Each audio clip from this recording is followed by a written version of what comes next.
দুটি বলে ইয়া রাসূলুল্লাহ ইয়া হাবিবাল্লাহ তাহলে থাকেন আমরা যাই। বাড়িতে গেলেন, বাড়িতে যা দেখে দুঃখিনী মা চোখের পানিগুলো সেরে সেরে কান্দে। দরজায় দাঁড়ায় 8 বছরের বালক আর হলো 10 বছরের বালক, দুটি বাচ্চা মানুষ দরজায় দাঁড়ায় দেখে রে মা জননী ফুফায় ফুফায় কান্দে, কয় আল্লাহ আজ যদি আমার স্বামী বেঁচে থাকতো, আমার স্বামী বদর প্রান্তে যুদ্ধে যাইত। রাসূলুল্লাহ বদরের যুদ্ধের নাম ঘোষণা করেছেন। সুতরাং এই যুদ্ধে মুসলিম মিল্লাত মুসলমানেরা আল্লাহ যুদ্ধে ঝাঁপিয়ে পড়বে, তার আগেই তো আমি আমার স্বামীরে হারাইলাম। আজকে যদি বদরের যুদ্ধে আমার স্বামী যদি যুদ্ধ করতে যায় শহীদ হয়ে যেত, তাহলে আমি শহীদের বিবি বলে কিয়ামতের ময়দানে রব্বে কারীম তোমার দরবারে দাঁড়ায় যা বলতাম, আল্লাহ আমি শহীদের স্ত্রী, আমি আল্লাহ আমি শহীদের স্ত্রী, আজকে আমার স্বামী বেঁচে নাই, আজকে আমার রাসূল যাবে যুদ্ধের ময়দানে, আমার ছোট ছোট দুটি বাচ্চা তারাও তখন নাবালক সাবালক হয় নাই, সুতরাং তাদেরকেও পাঠাতে পারছি না, মনে বড় দুঃখ, আমিও যেতে পারছি না, কারণ আমি আমার রাসূলকে সাহায্য করব কেমনে? রব্বে কারীম আজকে আমার স্বামী দুনিয়ার মধ্যে নাই, আল্লাহ আমার মনে বড় কষ্ট, আমার মনে বড় দুঃখ, আমি শহীদের বিবি হতে পারলাম না। জোরে জোরে চিল্লা বলা যাবে না মারহাবা। রাসূলের ভালোবাসা দেখি। দুইটা ছেলে যে মা, ও মা তুমি কাঁদছো কেন? ছোট ছেলে বড় ছেলে যাবো, হুজুর মাগো কাঁদতেছো কেন? বাবারে আমার নবীর প্রতি বড় মায়া লাগতেছে। বদরের যুদ্ধে যাবে রাসূল, আবু জেহেলের সৈন্যের সংখ্যা বেশি, আবু জেহেলের সৈন্যের সংখ্যা বেশি, আবু জেহেলের জনবল বেশি, আবু জেহেলের ক্ষমতা বেশি। সুতরাং আবু জেহেল ওই যুদ্ধে আজকে তোমার বাবা বেঁচে থাকতো, তোমার বাবাকে আমি পাঠাইতাম, তোমার বাবা আজকে নাই, মনে বড় কষ্ট, না জানি আমার রাসূলের উপর আক্রমণ করবে, না জানি রে আমার এতিম নবীর গায়ে পাথরের আঘাত লাগবে, না জানি রে আমার এতিম নবীর মারবে। আমি মেয়ে মানুষ, আমি মহিলা মানুষ, আমার মা বোনেরা যারা আলোচনা শোনো একটু খেয়াল করো, নবীর প্রেম ডাক দে বলে বাবারে আয়, দুটি ভাইকে দুটি বুকের মধ্যে নিয়ে বলে মা, মা গো বিদায় দাও, বিদায় দাও। আব্বা নাই তাতে কি হয়েছে গো মা, তুমি বিদায় দাও, আমরা দুই ভাই যাবো রাসূলুল্লাহর সঙ্গে যুদ্ধ করার জন্য, কারণ আমার নবীজির পাশে দাঁড়াইব রে আবু জেহেলকে আমি জনমের শিক্ষা দিয়ে দিব, কারণ আমার নবীর কাছ থেকে শুনেছি সব চাইতে বেশি কষ্ট দিছে আবু জেহেল আমার নবীর। সুতরাং আমরা প্রতিজ্ঞা করলাম না আবু জেহেলের কাল্লা কেটে ফেলবো, আবু জেহেল হত্যা করবো, একবার বিদায় দাও। মা দুইটি ভাই সন্তানকে বুকের সঙ্গে টান দিয়া বলে বাবা আয়, আয় রে আয়, তোরা আমার নবীর এত ভালোবাসিস রে বাবা, আমি তোদের বিদায় দিয়ে দিলাম যা। আরে মা কেমন, তোদের বিদায় দিয়ে দিলাম যাও, এরা আমার নবীর পক্ষে রাসূলুল্লাহর পক্ষে ঝাঁপিয়ে পড়ো ময়দানে, আমি দোয়া করে দিলাম। আর মুসলমান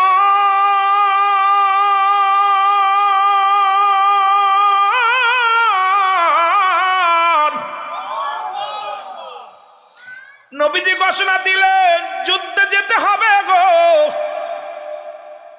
সবাই কাতার বন্দী হইয়া, কানা ন্যাংরা নুলা সব দাঁড়ায় গেছে, নবীর প্রেমিকেরা সব দাঁড়ায় গেছে।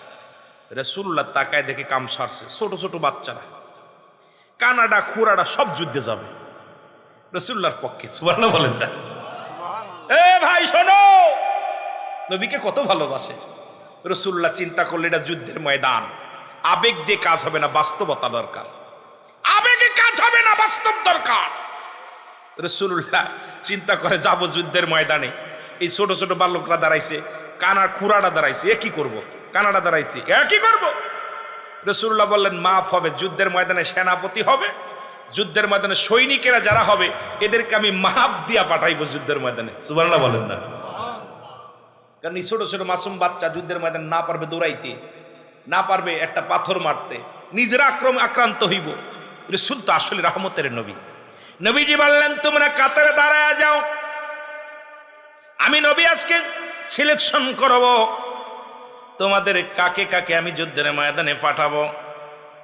মুসলমান 313 জন সৈন্য পাঠাইবে রাসূলুল্লাহ। রাসূলুল্লাহ নিজেই বললেন আমি আজকে তোমাদের সৈন্যদেরকে বাছাই করব। দুই ভাই বলা বলি করে, ভাই রে যেহেতু আজকে মরছি, বিপদে পড়েছি, আসি তো যুদ্ধ করার জন্যে। রাসূল বলছে মাপ দিবে, এখন যদি মাপে কম পড়ে যায় নিবে না, কি করা যায়? দুই ভাই এক জায়গাও দাঁড়ানো যাবে না।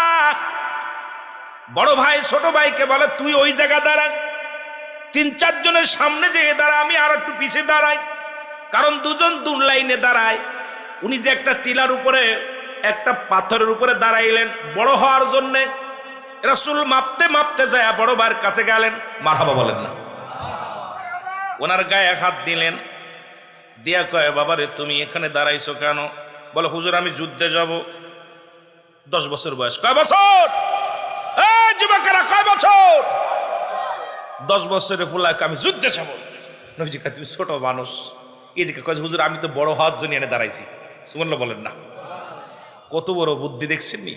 হুজুর কয় তুমি এনে দাঁড়াই, হুজুর বড় হওয়ার জন্য দাঁড়াইছি, মানে টিলার উপরে একটা দাঁড়াইছি, উঁচু জায়গা দাঁড়াইছি, একটু বড় দেখা যাচ্ছে। নবীজি বলেন তুমি ছোট্ট মানুষ এখানে দাঁড়াইছো কেন?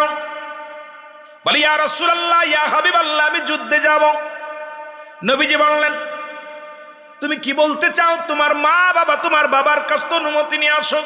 বলি ইয়া রাসূলুল্লাহ ইয়া হাবিবাল্লাহ আমার বাবা দুনিয়া থেকে আগেই বিদায় হয়ে গেছে। তাহলে তোমার মার কাছে বিদায় নাও। ইয়া রাসূলুল্লাহ ইয়া হাবিবাল্লাহ আমি আমার মায়ের কাছ থেকে বিদায় নিয়ে আসছি, কারণ আমার মা আমাকে দোয়া করে দিছে যুদ্ধের ময়দানে যাওয়ার জন্য। ইয়া রাসূলুল্লাহ আপনি না বলবেন না, আমাকে একটু সুযোগ দেন, আমি যাব বদরের প্রান্তে যুদ্ধ করতে। কারণ যে আপনাকে গালি দিছে, যে আপনাকে কষ্ট দিছে, সব চাইতে মক্কার জমিনে যে সবচেয়ে কষ্ট দিছে নবী গো, তাকে আমি মারার জন্য যাব। আমার নবীজি বুকের সঙ্গে টান দিয়ে নিয়ে কয় যা তোরে আমি সিলেক্ট করলাম। সুবহানাল্লাহ বলেন না। খুশি হয়ে গেছে। পিছনে আর ছোট ভাই চাইয়া দেখে বড় ভাই তো চান্স পেয়ে গেল, এখন আমি কি করব? নবীজি আরো কিছু সাহাবী সিলেক্ট করলেন, করার পর সামনে যায় দেখি 8 বছরেরটা দাঁড়ায় আছে। কে বাবা তুমি দাঁড়াইছো কেন? কে হুজুর যুদ্ধে যাব। তুমি যুদ্ধে যাবা? ছোট্ট মানুষ, বয়স কত? 8। বয়স কত? জোরে বলেন কত? আরে ছোট মানুষগুলো দেখা কেন যেন কথাগুলো বারবার মনে পড়তেছে। বয়স কত? বড়টার বয়স 10। কয় হুজুর যুদ্ধে যাব। হুজুর বললেন বাবা তুমি 8 বছর বয়স। কয় হুজুর ওই যেটা সিলেক্ট করছেন ওইটা তোমার বড় ভাই, ওইটা নিচ্ছেন না? ও কত বড়? আমার সাথে 2 বছরের বড় মাত্র। সুবহানাল্লাহ বলেন। আর জোরে বলেন না। কয় তাই নি? কয় হুজুর হ্যাঁ ওইটা আমার বড় ভাই। কয় বাবা ও তো একটু বড় আছে, দেখতে শুনতে একটু, যদিও 8-10 বছর বয়স, অনেক ছেলে মেয়ে একটু লম্বা চওড়া হয়, তো ওটা তো দেখতে শুনতে একটু বড় আছে, এই জন্য ওরে নিছি। তুমি ছোট মানুষ, তুমি। কয় হুজুর আমিও যাব। কয় বাবা না তুমি ছোট্ট মানুষ, তুমি বাড়ি ফিরে যাও, তোমার মার কাছ যাও। কয় হুজুর মার কাছ থেকে শেষ বিদায় নিয়ে আইছি। আহা শেষ বিদায় নিয়ে আইছি, আমাকে বিদায় দেন, আমাকে সিলেকশন করেন, কারণ আমি যাব। রাসূলুল্লাহ বলে বাবা ওর তো একটু গায়ে পায়ে বল আছে, ভালো অস্ত্র ধরতে পারবে, ঢাল ধরতে পারবে, ঘোড়ায় চড়তে পারবে, তুমি তো ছোট্ট মানুষ। বলে ইয়া রাসূলুল্লাহ একটা কাজ করেন তাহলে। একটা কাজ করেন। কি কাজ? আমার ভাইয়ের গায়ে গোশ বেশি, আমার ভাইয়ের লগে আমি কুস্তি ধরবো, ভাই যদি আমার সাথে ঠইগা যায় তাহলে কি আমার নিবেন? মারহাবা বলেন। বলছে বড় ভাই তো 2 বছরের বড়, গায়ে পায়ে বল বেশি। হুজুর ইয়া রাসূলুল্লাহ আমাকে না বলেন না, আমি উনার লগে কুস্তি, আমারে বলছেন গায়ে বল নাই, ওর লগে পারতাম না, বড় ভাইয়ের লগে মালাম দন্ত, 2 ভাইয়ের লগে ধর্ম, বড় ভাই যদি ঠইগা যায় তাহলে কি আমার নিবেন? রাসূলুল্লাহ হ্যাঁ নিব। ঠিক আছে। ছোট ভাই যায় বড় ভাইরে চকি চকি চোখ রেখা কয় বাইরে আমার থুয়া যাস না। সুবহানাল্লাহ বলেন না। এই আস্তে না জোরে কইতেন, আস্তে না জোরে কইতেন। অনেক বালক মাহফিল আসার জন্য আব্বারে আব্বা আমার নিয়ে যাবা মাহফিলে, আর অনেকে কয় দূর নিতাম না, কথা কইতেন নি। ছোট ছোট বাচ্চাগুলো দেখে, আরে এরকম ছোট বালক মাহফিলে দেখা যায় না, এত রাত পর্যন্ত 12টা পার হয়ে যায় আমার পোলা, একটু ছোট ছোট মাসুম বাচ্চাগুলো কেমনে বয়ে আছে রে নবীর প্রেমিকেরা। আল্লাহ এদেরকে বড় আলেম বানিয়ে দিও, জোরে বলেন আল্লাহ। কেন যেন কলজার ভিতর লাগতেছে দেখা। কলি 2 ভাই বড় ভাইরে কয়, ছোট ভাই বড় ভাইরে, ভাই তোমার গায়ে বল বেশি, বছরে 2 বছর বড় তুমি, তুমি যদি আমার ধরো আমি পারবো না, তুমি একটা কাজ করো, কাজটা হলো তুমি আমার আস্তে ধরবা, আমি জিতা যাবো, আমি যুদ্ধে যাবো। সুবহানাল্লাহ বলতেন না? বড় ভাই ডাক দে ছোট ভাইকে বলেন, যেহেতু রাসূল তোমাকে সিলেকশন করে নাই, তোমাকে নির্বাচন, তোমাকে কি করে নাই, তোমাকে সাপোর্ট করে নাই, তুমি ফিরে যাও। আমার কোলে কয় না রে ভাই, কারণ আমার নবীরে গালি দিছে রে, আমার নবীরে কষ্ট দিছে রে। বড় ভাই তুমি যাবা যুদ্ধের ময়দানে, আমি 8 বছর আমিও ওয়াদা করেছি তোমার সঙ্গে যাব। 2 ভাই মিলে আবু জেলকে সাইজ করো, জোরে জোরে চিল্লা বলা যাবে না মারহাবা। ঠিক আছে বাইরে, ঠিক আছে। বড় ভাই আসতে ধরছে, ছোট ভাই ডাক্কা দিয়ে ফেলে দিচ্ছে, ফেলে দিয়ে বুকের পর বয়া কয়, ইয়া রাসূলুল্লাহ দেখেন এ নেবেন না মানে। নবীজি কয় তুই সিলেকশন। সুবহানাল্লাহ বলেন, তোরে নিলাম। দেখছেন নি বড় ভাই পিছনে আর কথা কয় না। বড় ভাই ছোট ভাইয়ের মুখের দিক তাকা আছে, বড় ভাই পরাজয়, ছোট ভাই জিতে গেছে। 2 ভাই নিয়ে রাসূলুল্লাহ 313 জন নিয়ে যুদ্ধের ময়দানে ছুটছে। ওদিকে 1000 সৈন্য, 1000 তরবারি, 1000 ঘোড়া, 1000 হাতি সৈন্য নিয়ে আবু জেহেলের দল গুটি গুটি পায়ে আগিয়ে আসতেছে রাসূলুল্লাহর সঙ্গে। জিবরিল আমিন এসে বলে, ইয়া রাসূলুল্লাহ, ইয়া হাবিবাল্লাহ, ওদিকে আবু জেহেলের গোষ্ঠীগুলো হাজির হয়ে গেছে, আমি আপনার কাছে খবর নিয়ে আসলাম। নবীজি বলে, ওদের সংখ্যা কেমন? বলে, হুজুর 1000 সৈন্য, 1000 তরবারি। নবীজি বললেন, আমার কাছে তো তরবারি আছে 2টা আর 8টা ঘোড়া আছে। এই মানুষের মধ্যে 313 জনের মধ্যে কার হাতে দিব তরবারি, কার হাতে দিব ঘোড়া? বলি, ইয়া রাসূলুল্লাহ টেনশন করেন না, আল্লাহ রাব্বুল আলামিন আজকে 3000 সৈন্য আমার সঙ্গে পাঠিয়ে দিছে, আর 5000 সৈন্য প্রস্তুতি রাখছে, যদি আপনি চান তাদের আনবো। কত হাজার? 3000 সৈন্য নিয়ে আমি আইছি নবী গো। ও তো 1000, আপনার 313 জন। আল্লাহ আমারে কইছে, তুই জিবরিল 3000 সৈন্য নিয়ে যা। কত? জোরে বলেন কত? 3000 সৈন্য। নবীজি সায়াদাকে 3000 সৈন্য, আয় হায়। এদিকে 5000 প্রস্তুতি আছে। নবী গো যদি লাগে ওদেরও ডাকতাম, 3000 আইছে আমার সাথে। রাসূলুল্লাহ বলেন, তোমরা ওঠো, বদর প্রান্তে যুদ্ধের জন্য রওনা হয়ে যাও। আমার বাবারা, আমার বন্ধুরা, আমার গভীর মনোযোগ। যুদ্ধ শুরু হয়ে গেল, কাটাকাটি শুরু হয়ে গেল, মারামারি শুরু হয়ে গেল। ওদিন 1 জন নয়, 2 জন নয়, 70 জন কাফেররা দুনিয়া থেকে বিদায় হয়ে গেল। 70 জন বন্দী হয়ে গেলেন। আর আমার নবীর সাহাবীদের মধ্যে মাত্র 14 জন শাহাদাতের ফেয়ালা পান করল। আমার বাবারা, আমার গভীর মনোযোগ। ওই বদর যুদ্ধ প্রান্তরে ওই বালক দুটি খোঁজাখুঁজি করে আবু জেহেলকে খুঁজতেছে, কোথায় রে আবু জেহেল? মুসলমান শোনো, এদিকে আবু জেহেল সামনে, আর আকরামা ওর বড় ছেলে ও পাশে ঘোড়ার উপরে দাঁড়িয়ে আছে। আবু জেহেল ঘোড়ার উপরে দাঁড়িয়ে আছে। দূর থেকে ডাকতে বলে, আমার ভাইয়েরা আবু জেহেলকে। কই উইজা আবু জেহেল 2 ভাই চলে গেছে তরবারি নিয়ে, যা এখন নাগল পায় না, কাটবে কেমনে, ধরবে কেমনে? ছোট্ট মানুষ, এ তো হাঁটুর নিচেই পড়ে আছে, 8 বছর 10 বছরের পড়া। বড় ভাই ছোট ভাই কয়, আজকে আবু জেহেলরে মারতেই হবে, কারণ প্রতিজ্ঞা করেছি দুনিয়া থেকে বিদায় করে দেব। আবু জেহেলকে মারা যায় কেমনে? ওই ঘোড়া তো নাগল পাওয়া যায় না, কারণ ঘোড়ার নিচে আসি। ছোট ভাই যুক্তি দেয়, বড় ভাই রে কাজ করো, ঘোড়ার পা কেটে দাও, ঘোড়ার পায়ের মধ্যে কোপ দাও, দেখবে ঘোড়া পড়ে যাবে, আবু জেহেলকে মারা বড় সহজ হয়ে যাবে। জোরে বলো আল্লাহু আকবার। ঘোড়ার পায়ের মধ্যে কোপ দিলেন। ছোট ভাই 1 পায়ে, বড় ভাই 1 পায়ে যখন কোপ দিছে, ঘোড়া জমিনের মধ্যে পড়ে গেছে, আবু জেহেলও পড়ে গেছে। আবু জেহেলের দাড়ি লম্বা, দাড়ি মুবারক, ও মুসলমান মুবারক বললে বেয়াদবি হবে। এরে মুসলমান শোনো, আজকে অসংখ্য দুশ্মনের রাসূল দাড়ি টুপি জুব্বা মাথায় দিয়া আমার নবীকে নিয়ে কটূক্তি করে, সাহাবীদেরকে নিয়ে কটূক্তি করে। এমনও কিছু মুনাফিকের দল আছে, আল্লাহ কমিনান নাস, মানুষের মধ্যে মায়াকুল, তারা বলবে আমান্না তার ঈমান আনছে বিল্লাহি, আল্লাহর প্রতি, কিরাতের প্রতি বিশ্বাস স্থাপন করেছে। ওমা হুম বিমুমিনিন।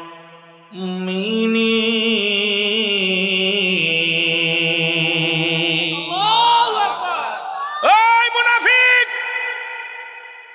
মানুষের মধ্যে মুনাফিক অসংখ্য। এই মুনাফিক গুলো ইসলামের যত 12টা বাজাইছে, কাফের মুশরিকরা এত ক্ষতি করে নাই। আমরা মুসলমানদের মধ্যে মুনাফিকেরা যে ক্ষতি করতেছে, জোরে বলেন ঠিক কিনা? আমাদের সুন্নিয়াতের মধ্যে অনেক গোলালু মার্কা সুন্নি আছে, অনেক গোলালু মার্কা সুন্নি। তার রাসূলকে কটূক্তি করে, সাহাবীদের কটূক্তি করে, সাহাবীদের বিরোধিতা করে, রাসূলের বিরোধিতা করে, আবার উপর উপর বড় বড় সুন্নি সুন্নি বলে ফালাফালি করে দাওয়াত পাওয়ার জন্য। জোরে বলেন ঠিক কিনা? আছে না? জোরে বলেন আছে না? আমার বাবারা, আমার বন্ধুরা, আমার আবু জেহেলকে দুনিয়া থেকে বিদায় করে দেওয়া হলো। এদিকে আবু জেহেলের ছেলে আকরামা এসে পিছন থেকে ছোট ভাইয়ের হাতের মধ্যে কোপ লাগিয়ে দিলেন। এক হাত কেটে গেল। মুসলমান শোনো, হাতটা কেটে গেল, হাতের রকম ঝুলে আছে। ছোট ভাই, এই হাতটা যুদ্ধ করতে কষ্ট হবে, বেশি ব্যাঘাত ঘটাবে। পায়ের নিচে দিয়ে টান দে হাতটা ছিঁড়ে ফেলে দিয়ে বলে ইয়া রাসূলুল্লাহ, ইয়া হাবিবাল্লাহ। কারণ আমরা জীবনের মায়া করি না, কারণ এই জীবনে জান মালের চাইতে আপনাকে অধিক ভালোবাসি। ইয়া রাসূলুল্লাহ, ইয়া হাবিবাল্লাহ। কারণ হাতের প্রয়োজন না, যে হাত আমাকে বিরক্ত করে। নিজের হাতটা টানতে ফেলে দিয়া এক হাতে যুদ্ধের ময়দানে মাসুম বাচ্চা দুটে মুসলমান দুনিয়ার মা ছেড়ে চিরতরে বিদায় হয়ে গেছে, শুধু আমার রসুলকে ভালোবেসে। 8 বছরের ছেলেরা, এই মুসলমান 10 বছরের বালকেরা রসুলকে জানের চাইতে বেশি ভালোবেসেছে। আজকে মাহফিলে আমার বাজারেরা যারা আসছো, এ আমার তোদেরকে ধন্যবাদ জানাই। আজকে ঘুমকে হারাম করে যারা আজকের এই ময়দানে বসে আছো, আল্লাহ ও আমার আল্লাহ, ওই বদর প্রান্ত থেকে আমাদের শিক্ষা হয়, যেখান থেকে আমাদের শিক্ষা হয়। ওদিন বিজয়ের যুদ্ধ, ওদিন মুসলমান 313 জন নিয়ে বিজয় লাভ করেছিল, কারণ খোদাই শক্তি ছিল। এখনো সেই 313 জন সাহাবীর দরকার। হাজার হাজার লক্ষ লক্ষ মুসলমান থাকতে আজকে পৃথিবীর মধ্যে মুসলমান মার খায়, মুসলমান নির্যাতিত হয়, মুসলমান কষ্টে থাকে। মুসলমান যুবক, সেই 313 জনের মতো সৈনিক আমাদের দরকার। সেদিন রাসূল 14 জন সাহাবীদের হারায়া রাসূল চোখের পানি ছেড়ে কেঁদেছিল। আল্লাহ, এই বদর প্রান্তে আজকে মুসলিম মিল্লাতের বিজয়, আর বিজয়ের জন্য সাক্ষী হয়ে থাকলো এই 14 জন সাহাবী। আল্লাহ, ওই কিয়ামতের ময়দানে যেন আমি নবীর সঙ্গে ওদের জান্নাত হয়।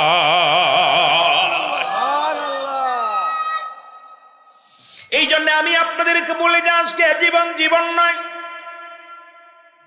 এমন একটা জীবন আসবে যে দেশে গেলে মানুষের বিচার হয়, যে দেশে গেলে মানুষের হিসাব হয়।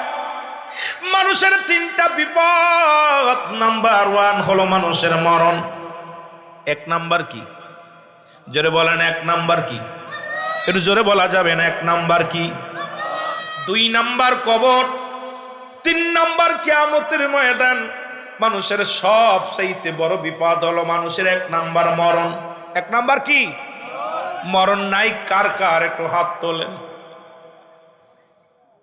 মূল আলোচনা একটা বেজে গেছে, আর বেশিক্ষণ বিরক্ত করব না। মরণ নাই কার কার? একটু হাত তোলেন। কেউ নাই।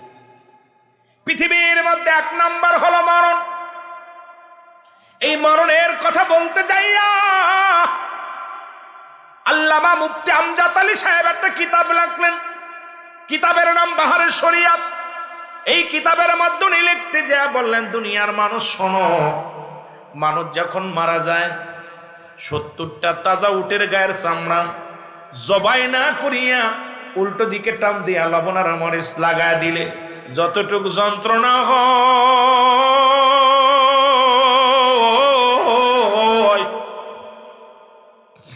এর চাইতে 70 গুণ যন্ত্রণা হলো একটা সাধারণ মৃত্যু।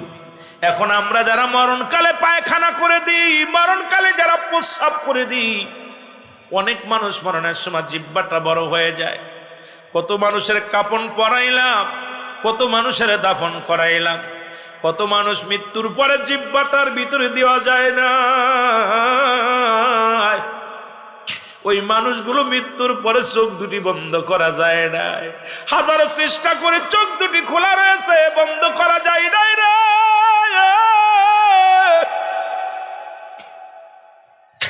ওই মরণের সময় পায়খানা প্রস্রাব পর্যন্ত করে দিছে। ওই মরণের সময় একটা অঙ্গ ব্যাকা হয়ে গেছে, তাদের মরণটা কত কঠিন হয়। আমার বাবারা, আমার বন্ধুরা, আমার এই মরণের পেয়ালা পান করতে হবে, কোনো সন্দেহ নাই। শুধু আপনি আমি নয়, তমাম পৃথিবী যেদিন শেষ হয়ে যাবে রে মুসলমান, শুনে নাও। কথাগুলো বলতে গেলে বড় কষ্ট হয়, যেহেতু স্রষ্টার মৃত্যু নাই, সৃষ্টির মৃত্যু আছে। এই জন্য আমাদের জানার দরকার ফিরাউন, নমরুদ, কারুন, আদম আলাইহিস সালাম থেকে শুরু করে আখিরি নবী রাহমাতুল লিল আলামিন পর্যন্ত কত নবী, কত পয়গম্বর, কত ওলি, কত গাউস কুতুব দুনিয়ার মধ্যে আগমন করে, সবাই দুনিয়া থেকে বিদায় হয়ে গেল। এই দুনিয়ার মধ্যে কেউ নাই, থাকা সম্ভব নয়। জোরে জোরে চিল্লায় বলেন ঠিক কিনা? এক নাম্বার বিপদ হলো, এক নাম্বার বিপদ কি? মরণ। জোরে বলেন, এক নাম্বার বিপদ কি? মরণ। 2 নাম্বার কবর। 3 নাম্বার হলো কিয়ামতের ময়দান। প্রত্যেকটা মানুষের যদি এই 3টা চিন্তা মাথায় থাকে, এই 3টা, যে আমার 1 নাম্বার মরণের পেয়ালা পান করতে হবে, এখান থেকে পৃথিবীর বাঁচার মতো কোনো পথ নাই। কারণ ডাক্তার, কবিরাজ কত ওষুধ আবিষ্কার করলো, কত কি আবিষ্কার করলো, মরণ থেকে বাঁচা যাবে এমন ওষুধ আবিষ্কার করতে পারে? করছেনি? ওষুধ আছে, হয়তো 6 মাস বাঁচবেন। দেখা যায় টাকা পয়সা আছে, টাকার গরম, লন্ডন আমেরিকা নিয়ে 6 মাস 1 বছর চিকিৎসা করার পর কিছুদিন হায়াত আল্লাহ হয়তো দিছে। তারপরেও যারা মুসা আলাইহিস সালামের কাছে, আদর আলাইহিস সালাম আইছে মুসা আলাইহিস সালামের জানটা নেওয়ার জন্য। মুসা আলাইহিস সালাম বলতেছে, খুব খেয়াল, বলতেছে, জিবরিল তুমি আইছো কেন? আপনার জান নেওয়ার জন্য আসছি।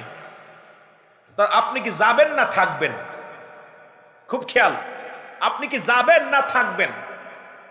মুসা আলাইহিস সালাম বলতে, তারা আমি আল্লাহর লগে একটু কথা কয়ে দিই, আল্লাহর লগে কথা কয়ে দিই। এখন জিবরিল আমিনের মাধ্যমে কথা বলতেছে, মুসা, জি আল্লাহ, আল্লাহ আপনি আজরাইলে পাঠাইছেন? আজরাইলে পাঠাইছি। পাঠাইছেন তো? ও আমার আল্লাহ, আপনি আজরাইল পাঠাইছেন? কয় জি পাঠাইছি, তোমার জন্য পাঠাইছি। শোনো, কথা হচ্ছে, খুব খেয়াল। কয় মুসা, তুমি কি আর কিছুদিন থাকতে চাও দুনিয়ায়? দুনিয়া বাল্হুয়া কিলাফ, এই দুনিয়াটা পচা, দুর্গন্ধ, মরি। মানুষের চরিত্র হলো কুকুরের চরিত্র। কুকুর যেমন মরি পাইলে খুশি হয়, সে জামানার মানুষগুলো সম্পদ পাইলে সব ছেড়ে দিয়া খালি দুনিয়ামুখী হয়ে গেছে। জোরে বলেন ঠিক কিনা? সব দুনিয়ামুখী হয়ে গেছে। দুনিয়ামুখী আমার নবীজি বলে গেছেন, ঠিক দুনিয়ামুখী হয়ে গেছে। আল্লাহ বলতেছেন, মুসা তুমি কি আরো 10 বছর থাকতে চাও? 20 বছর, 50 বছর, কতদিন থাকতে চাও? মুসা আলাইহিস সালাম বলতেছে, আল্লাহ আমি আর 100 বছর যদি থাকি তারপরে কি হবে? তারপরে মরা লাগবে। কি হবে? জোরে বলেন না, কি হবে? মরা লাগবে। মুসা কয়, কিতা কয় রে? 100 বছর সাফর, এরপর মরা লাগবো? 50 বছর মরা লাগবো? 10 বছর মরা লাগবো? রব্বে কারিম, যদি মরাই লাগবো তাহলে আর এতদিন বাইসা লাভ কি? দুনিয়ার মধ্যে এত কষ্ট করে ইবাদত বন্দেগী করা, বুড়া হয়ে গেছি এখন, ওর দরকার নাই। তা আপনার লগে মরার আগে একটু শেষ, আল্লাহ গো আপনার লগে আমার একটা দাবি থাকবে, আমি মরার আগে আপনার লগে কিছু কথা কইতে চাই। সুবহানাল্লাহ কইতেন নি? আরো জোরে বলেন না। যে আমার দিদারটা হবে, যেহেতু আমি আর বাঁচতে চাই না, যেহেতু 20 বছর পরে মরা লাগবে, 50 বছর পরে মরা লাগবে, 100 বছর পরে মরা লাগবে, যেহেতু আমাকে বাঁচাই রাখবেন না, তা আমি আর বেশি বাঁচতে চাই না, আমাকে একটা সপ্তাহ একটু সুযোগ দেন, আগামী সপ্তাহ আপনার সঙ্গে একটু সাক্ষাৎ করবো, তারপরে মালাকুল মউত পাঠাই দিন। সুবহানাল্লাহ বলেন না। জোর হলো না। যাক, আজরাইল ফিরে গেছে। আল্লাহ, আজরাইল কি খবর? আল্লাহ, তোমার মুসা কইছে আর এই একটা সপ্তাহ আপনার লগে একটু দেখা করব, কথা কইব, তারপরে যাব। কই তাই নেই? হ, যে আমি বলছি আপনি 500 বছর দিচ্ছেন, 100 বছর, যতদিন চাবেন ততদিন পর্যন্ত আপনার হায়াতের মধ্যে বরকত দান করবো আল্লাহ। আপনি থাকতে চান কতদিন? কয় থাকতে তো চাইছিলাম, কিন্তু তারপরে কি হবে? কয় মরণ লাগবে। তা মরার কথা হই না, মুসা নবী কইছে দরকার নাই, যেহেতু যেতেই হবে আগেই যাই। সুবহানাল্লাহ বলেন না। এ যুবকেরা খেয়াল করবি, যত আগে যাব ততই লাভ। পাপ থেকে বাঁচার দরকার। যে অবস্থায় পাপ চলতেছে, ব্যভিচার চলতেছে, অন্যায় চলতেছে, জুলুম চলতেছে, ঈমানের সঙ্গে যদি মরতে পারি, জীবনটা সার্থক। জোরে বলেন ঠিক কিনা? আরো জোরে, আরো জোরে। মুসা আলাইহিস সালামকে ডাকছে আল্লাহ, মুসা আয় পড়ো। মুসা নবী গেছে, সাক্ষাৎ হচ্ছে। সাক্ষাৎ হওয়ার পর মুসা আলাইহিস সালামকে ডাক দিয়ে বলতেছে, নবী মুসা, তুমি আর তোমার সঙ্গে কথাবার্তা কাল্লা, আমি তো চলে যাব, তো দুনিয়া থেকে যাওয়ার আগে আপনার সঙ্গে দেখা করার জন্য আসছি। সর্বপ্রথমে একটা দাবি হলো আমার বনি ইসরাইলের লোকজন আমার অত্যন্ত মায়া করে, ভালোবাসে। এই যে দুনিয়ার মায়া দেখেন না, মরে যাচ্ছে, বাল বাচ্চার মায়া ছাড়তে পারে না। কথা বুঝেননি? মরে যাচ্ছে, তাও ছেলের জন্য কান্দে, মেয়ের জন্য কান্দে। আরে বেটা, তুই কবরের কি পুঁজি করছস? ফজর গেছে কাজা, ঈশা গেছে কাজা, মাগরিব গেছে কাজা, জোহর গেছে কাজা, আসর গেছে কাজা, এদিকে চিন্তা নাই, বাল বাচ্চার জন্য কান্দে। মুসা কয়, আল্লাহ কি? আল্লাহ গো, ওই আমার কমের লোকের একটু খাবার ব্যবস্থা করে দিন, কারণ ওরা আমারে ভালোবাসে, ওরা ওদের নালিশটা নিয়ে আইছি। আমার আল্লাহ কয়, মুসা রে, তোমার যাবার সময় হয়ে গেল, তুমি এখনো কম নিয়ে ভাবো। তুমি কি জানো, তুমি তোমার কম নিয়ে ভাবো, আর আমি আমার সৃষ্টি জগৎ নিয়ে ভাবি। কারণ আমি আমার সৃষ্টি জগতে যা কিছু আছে সব কিছুর দায়িত্ব আমি রব্বে কারিমের। আমি খাওয়াই, আমি পড়াই, আমি মারি, সব কিছুর মায়ের দায়িত্ব কে? এ জোরে চিল্লায় বলেন কে? মনে হয় আপনাদের দায়িত্ব অন্য কেউ নেছে, এই জন্য আওয়াজ নাই। দায়িত্ব কার? তারপরও আল্লাহ, আমার বনি ইসরাইল লোকেরা একটু কুড়িয়ে জাতি তো, ওরা ফিরি খাইতে ভালোবাসে, ওদের খাবারের ব্যবস্থা একটু করে দিই। আল্লাহ কে, মুসা তুমি এখন যাও, এই পথে যাও, ওই জায়গায় বসো, এখানতে যা তুর পাহাড়ের ওই পাশে যে বসো। যাইতে পথে মুসা আলাইহিস সালাম হঠাৎ দেখে একটা নদী দেখা মুসা আলাইহিস সালাম, আল্লাহ এত বড় নদী, এই নদী তো দেখলাম না আসার সময়। কই নদী দেখছো? তোমার হাতে কি? কয় লাঠি। কয় লাঠি দিয়া পানির মধ্যে একটা বাড়ি মারো। বাড়ি মারছে নদীর পানির ভিতরে, মারার পর ভিতর থেকে বতর একটা পাথর বাইরে হয়েছে। পাথর দিকে মুসা আলাইহিস সালাম আরো আশ্চর্য, যে কিরে পানির ভিতরে এত বড় পাথর। পাথরটা দেখা পর বলছে, মুসা কইতে, আল্লাহ পাথর এলো কইতে? কয় দাও বাড়ি, আর একটা বাড়ি মারছে। বাড়ি মারার পর এই পাথরটা যেই বাড়ি মারছে, পাথরের ভিতর থেকে একটা হরিণ বাইর হয়েছে। সুবহানাল্লাহ বলেন না। কি বাইর হয়েছে? হরিণ। হরিণের মুখে তাজা ঘাস। কি ঘাস? তাজা ঘাস। মুসা আলাইহিস সালাম আল্লাহ, কি আশ্চর্য, সাগরের মধ্যে পাথর, পাথরের মধ্যে হরিণ, হরিণের মুখে খাবার। আমার আল্লাহ কয়, মুসা তুমি তোমার বনি ইসরাইল নিয়ে চিন্তা করো, তোমার কওমের লোক নিয়ে চিন্তা করো, আর আমি রব্বে কারীম সাগরের নিচে পাথর, পাথরের মধ্যে হরিণ, ওটাকেও আমি তাজা ঘাস খাওয়াই। সুতরাং সমস্ত মাখলুকাতের রব হলো আমি। সুতরাং আমি স্রষ্টা, তুমি সৃষ্টি, তোমার দায়িত্ব আমার, আমি খাওয়াই, আমি পড়াই, আমি বাঁচাই। জোরে বলে মারহাবা। আওয়াজ জোর হয় নাই, জোরে বলেন মারহাবা। এরপরও মানুষ ঘুষ খায়। এই ঘুষ করে না, সুদ করে না, খাওয়ায় কে? জোরে বলেন কে খাওয়ায়? আল্লাহ। আমি এই জন্য মাছ ফিরাই একটা ওয়াজে বলি, কার জন্য সুদ খাও, কার জন্য ঘুষ খাও, কার জন্য দুনিয়ার সম্পদের পাহাড় গড়লা, এই দুনিয়ার সম্পদ খাবে লোকে, তোমার দেহ খাবে পকে। সুতরাং এই দুনিয়ার মধ্যে তুমি বিশাল বাড়ি করে গেলা, ছেলে মেয়েদের খুশি করার জন্য আমেরিকা লন্ডন বাড়ি বানাইলা, বিদেশে কামাইলা, যাদের জন্য তুমি কামাইলা সে তো তোমার নয়, এক ওয়াক্ত নামাজ আদায় করে দোয়া করে নাই, একটা রোজা রাখিয়া দোয়া করে নাই। দুনিয়ার মধ্যে তোমার জন্য কেউ কাঁদে নয়, সম্পদের জন্য কান্দে। এই দুনিয়ার সম্পদ তোমার ছেলে ভাগাভাগি করে নিবে, মেয়ে ভাগাভাগি করে নিবে, ভাই বন্ধু ভাগাভাগি করে নিবে, তোমার গুনার ভাগটা কেউ নেবে না, কারণ তোমার পাপের ভাগটা কেউ নেবে না। এই জন্য দুনিয়ার সম্পদ খাবে লোকে, তোমার দেহ খাবে ফকে। সম্পদ খাবে লোকে আর দেহ খাবে পোকায়, খাবে পোকায়। আয় হায়, এই চিন্তা যদি প্রতিটা মানুষের ভিতর থাকতো, এই ভাবনা যদি প্রতিটা মানুষের ভিতরে থাকতো যে আমার দেহ মুবারক মাটিতে শোয়া দিবে, এটা পোকামাকড়ে খাবে, এই দুনিয়ার মধ্যে সে নামাজ ছাড়তে পারতো না, রোজা ছাড়তে পারতো না, হজ ছাড়তে পারতো না, যাকাত ছাড়তে পারতো না, দুনিয়ার মধ্যে অন্যায় পথে পা বাড়াইতো না। আমার আল্লাহ ডাক দেখায়, মুসা সারা জগতের মালিক আমি, তুমি চিন্তা করো তোমার কমের জন্য, আর আমি রব্বে কারিম চিন্তা করি গোটা মাখলুকাত নিয়ে। সুতরাং তুমি যেমন তোমার কমরে ভালোবাসো, তোমার চাইতে আমি কোন অংশে আমার কোন মাখলুকাতকে কম ভালোবাসি না, কারণ সৃষ্টি জগতের শ্রেষ্ঠ।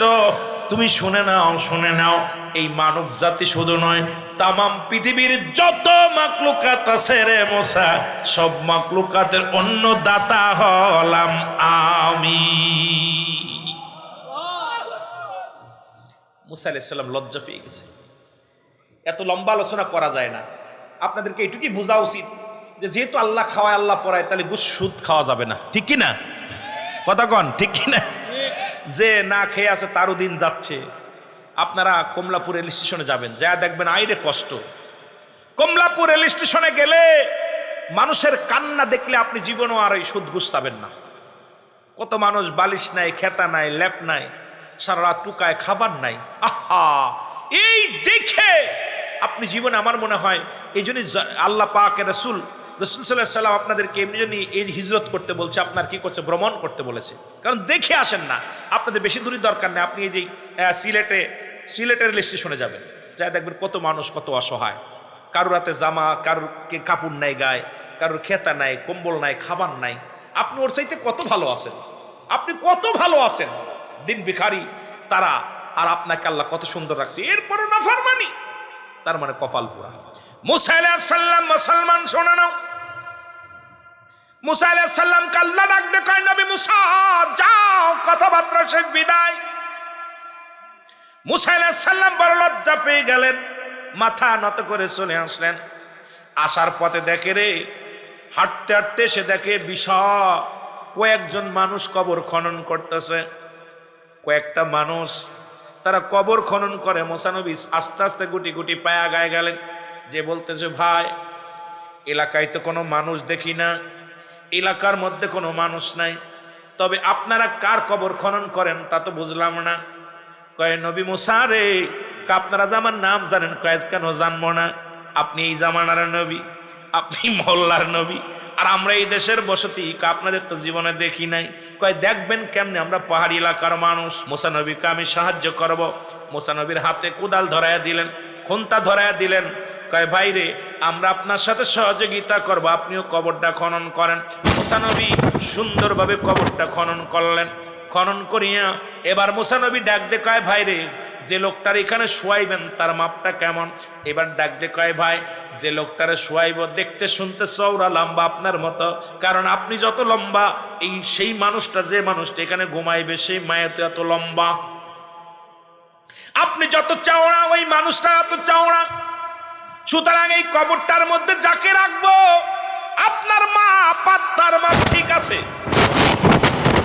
আরো জোরে কইতেননি, আরো জোরে।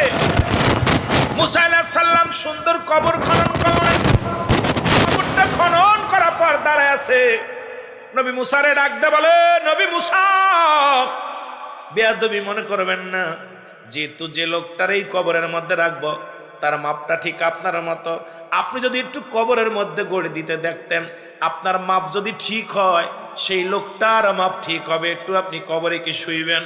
মুসা নবী কয় ঠিক আছে, দেখি শুয়ে দেখি।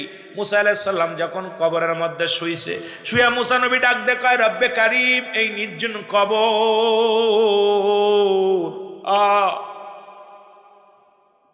মুসা নবী আফসোস করে বলে, আল্লাহ, এই যখন ভিতরে শুয়ে ডাক দে বলে, আল্লাহ, এই নির্জন কবর, যার ভিতরে কোনো আলো নাই, যার ভিতরে কোনো বাতাস নাই, যার ভিতরে কোনো বন্ধু থাকবে না, যার ভিতরে কোনো বাতি থাকবে না, সাথী থাকবে না, এর নির্জন কবর।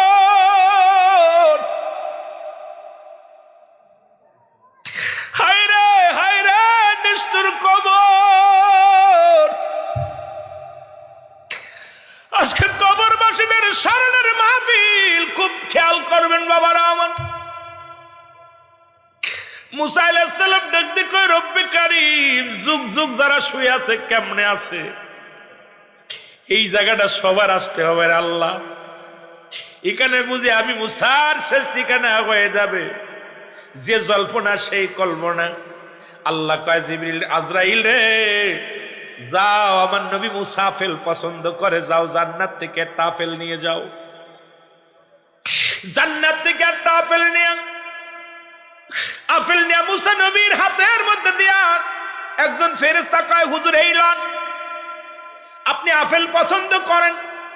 মুসা নবীকে আপনারা বুঝলেন কেমন করে? আপনি এত কষ্ট করে কবর খনন করছেন, গায়ে ঘাম ঝরছে, ক্লান্ত হয়ে গেছে, আপনি কবরের ভিতরে শুয়ে শুয়ে আপেল খান, কারণ আপনি আপেল পছন্দ করেন। মুসা নবী হাতের মধ্যে আপেলটা দেখে আর বুঝতে বাকি নেই, এটা দুনিয়ার কোন আপেল নয়, এটা জান্নাত থেকে আইছে রে, আজকে বুঝি আমার শেষ ঠিকানা। আল্লাহ কয়, আজরাইল, আর দেরি করো না, আমার নবী মুসা যখন আপেলের মধ্যে কামড় দিবে রে, আপেলের মধ্যে যখন কামড় দিবে তুমি প্রবেশ করবা, আপেলটা যখন শেষ হয়ে যাবে রুহটা টান দিয়ে বাইর করবা, কারণ আমার নবী মুসা আপেল পছন্দ করতো, জান্নাতি ফলটা নিয়ে আসো। জিবরিল আমিন ফলটা দিলেন মুসা নবীর হাতে, হাতের মধ্যে নিয়ে মুসা নবী খাইতে লাগলেন। আজরাইল আলাইহিস সালাম ভিতরে ঢুকে গেছেন। আস্তে আস্তে করে যখন আপেলটা শেষ হয়ে গেল, কবরের ভিতরে শুইয়া মুসা নবী বারবার ডাক দেখায়, নিষ্ঠুর কবর রে, ও নিষ্ঠুর কবর, নিষ্ঠুর কবর রে, এর ভিতরে কেমনে থাকবে মানুষ, এর ভিতরে কেমনে থাকবে দুনিয়ার আপনজন ছাড়া, এই জায়গা একমাত্র হবে ঠিকানা রে। এই আস্তে বাবা, তোদের পায়ে ধরি, আওয়াজ দিস না, আওয়াজ দিস না। এখানে আগে বলছি দুইটা জিনিস পাওয়া যাবে, রহমত এবং গজব। আমার বাজানেরা কত কষ্ট করে বসে আছে, তোরা একটু দাঁড়িয়ে থাক, বসে থাক, এই তো আর অল্প একটু ছেড়ে দিব, তারপরে সবাই এসে বসবি, প্রয়োজন নাই। এখন এই আগে কপাল যাদের ভালো তারা জান্নাতের বাগান ছাড়বে না, কিন্তু দুঃখ হলো আওয়াজ দিবেন না, আস্তে আস্তে ইশারা দিয়ে নিজেরা বসেন, অন্যকে সুযোগ করে দেন, একটু জিকির করেন আর আগে আগে বসেন, লা ইলাহা, আগে বসেন না,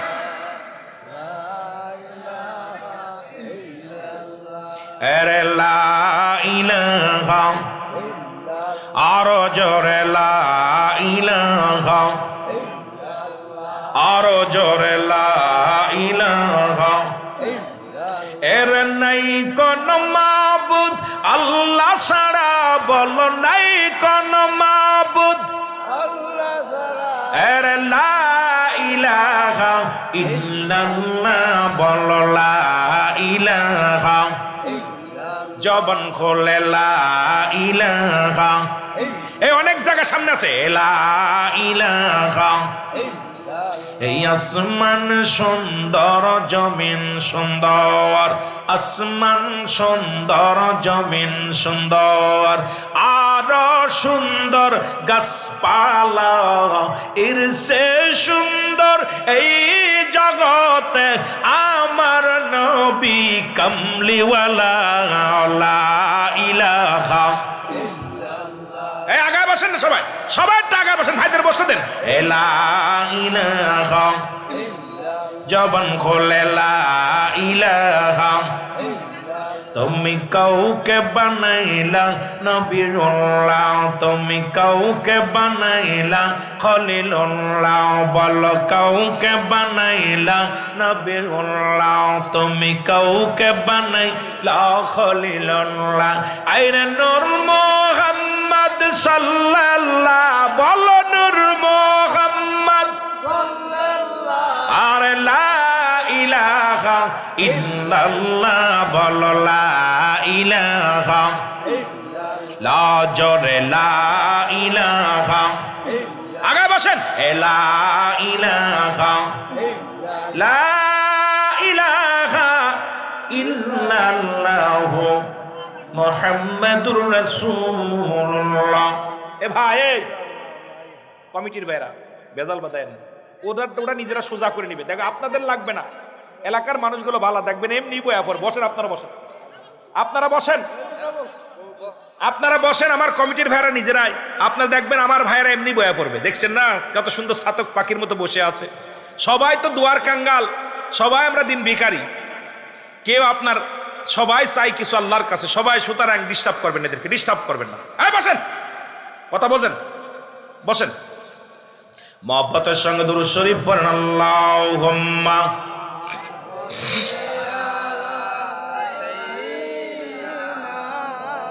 মাওলানা মুহাম্মাদ সাইয়্যিদিনা এ দুনিয়ার মুসলমান,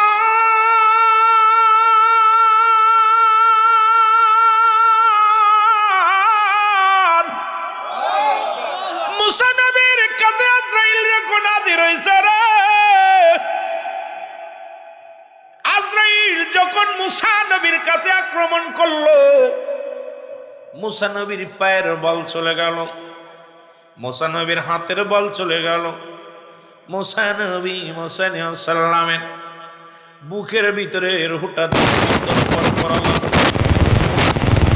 আরে মুসা নবী ডাক দে বলে, আজরাইল রে, এই নিষ্ঠুর কবর, ও আজরাইল আইসো বুঝি আমার নেওয়ার জন্য রে, আমাকে বুঝি নিয়ে যাওয়া।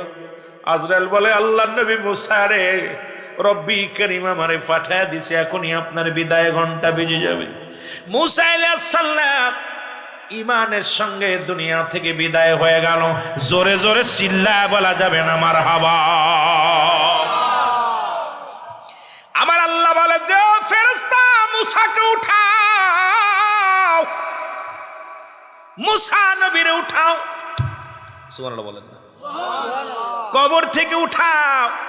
মুসা নবীকে কবর থেকে উঠানো হলো, উঠায়া জান্নাত থেকে পানি আনো, পানি এনে গোসল করাও আমার নবী মুসারে।